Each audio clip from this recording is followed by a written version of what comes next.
Hoş geldiniz kardeşlerim. Bu andan itibaren bu masada bulunan herkes kardeştir.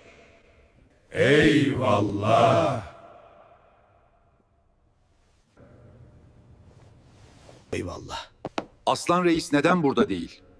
O bu alemin en büyük ve en yürekli adamıdır. Onun devri artık kapandı. Bu alemin tek kralı benim ulan. Ya biat edeceksin ya da tarih olacaksın. Sen kendini ne zannediyorsun?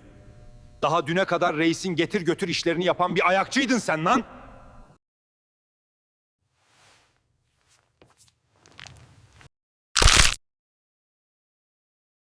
İtaat etmeyenin sonu aynı olur. Bu ses ne? Deprem mi oluyor? Yere yatın. Allah kahretsin. Allah!